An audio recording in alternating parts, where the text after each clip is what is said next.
आज देश का दुर्भाग्य है, पहले तो क्लासरूम में भी कोई अगर चोरी करता था, किसी की कॉपी करता था, तो वो भी 10 दिन तक अपना मुंह किसी को दिखाता नहीं था।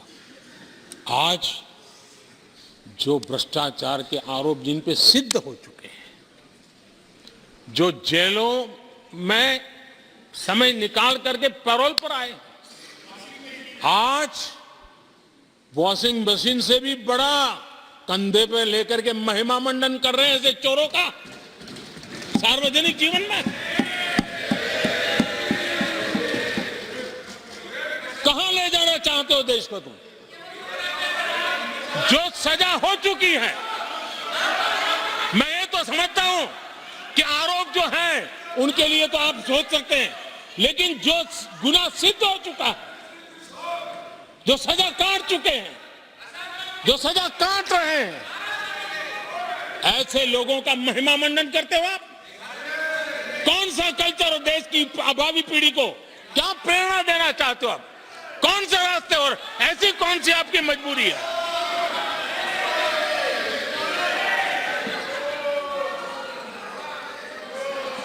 और ऐसे लोगों का महिमा मंडन किया जा रहा है, उनको महान बताया जा रहा है।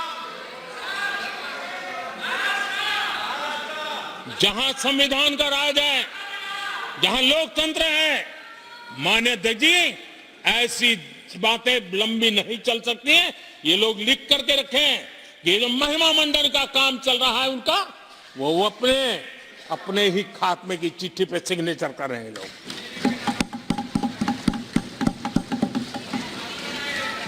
आदरणीय अध्यक्ष जी, जांच करना ये एजेंसियों का काम है। एजेंसियां स्वतंत्र होती हैं और संविधान ने उनको स्वतंत्र रखा हुआ है, और जज करने का काम न्यायाधीश का है। जज करने का काम न्यायाधीश का है और वो अपना काम कर रहे हैं।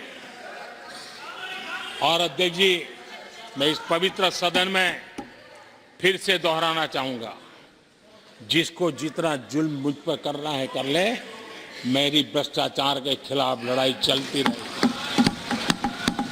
जिसने देश को लूटा है उनको लौटाना पड़ेगा। जिन्होंने देश को लूटा है उनको लौटाना पड़ेगा। ये मैं देश को इस सदन की पवित्र जगह से वादा करता हूं। जिसको जो आरोप लगाना है लगा लें, लेकिन देश को लूटने नहीं दिया जाएगा, और जो लूटा है वो लौटाना पड़ेगा।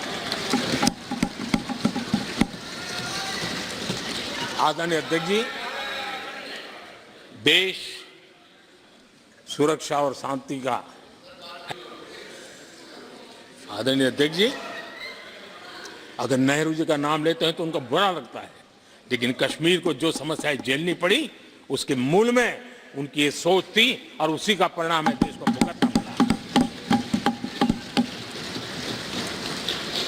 जम्मू कश्मीर के लोगों को, देश के लोगों को नेहरू जी की गलतियों का बहुत बड़ी कीमत चुकानी पड़ी है। आदरणीय अध्यक्ष जी, वो भले गलतियां करके गए, लेकिन हम मुसीबतें झेल करके भी गलतियां सुधारने के लिए हमारी कोशिश जारी रखें। हम रुकने वाले नहीं हैं। हम देश के लिए काम करने के लिए निकले हुए लोग हैं। हमारे लिए नेशन फर्स्ट है। आदरणीय अध्यक्ष जी,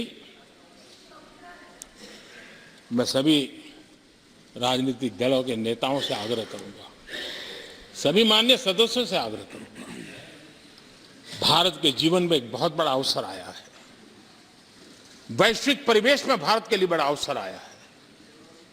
एक नए आत्मविश्वास के साथ आगे बढ़ने का अवसर आया है। राजनीति अपनी जगह पे होती है, आरोप प्रत्यारोप अपनी जगह पर होता है, लेकिन देश से बढ़कर कुछ नहीं होता है।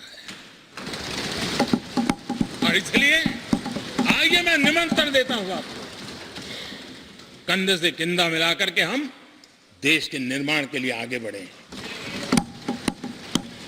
राजनीति में किसी भी जगह पर रहते हुए भी राष्ट्र निर्माण में आगे बढ़ने में कोई रुकावट नहीं आती। अब इस राह को मत छोड़िए।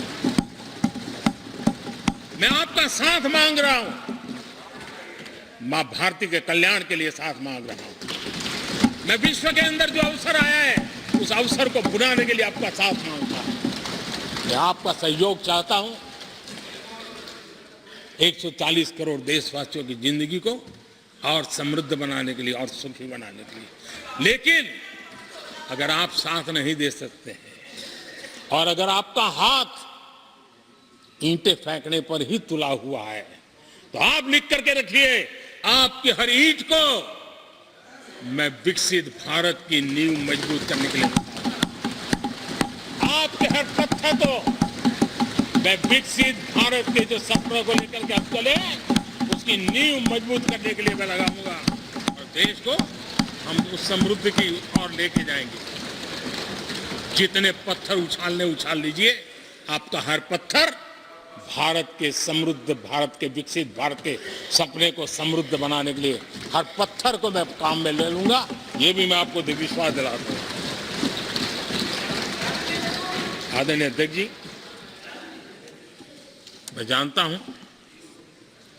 साथियों की तकलीफें मैं जानता हूं, लेकिन वो जो कुछ भी बोलते हैं मैं दुखी नहीं होता और दुखी होना भी नहीं चाहिए, क्योंकि मैं जानता हूं ये नामदार है, हम कामदार हैं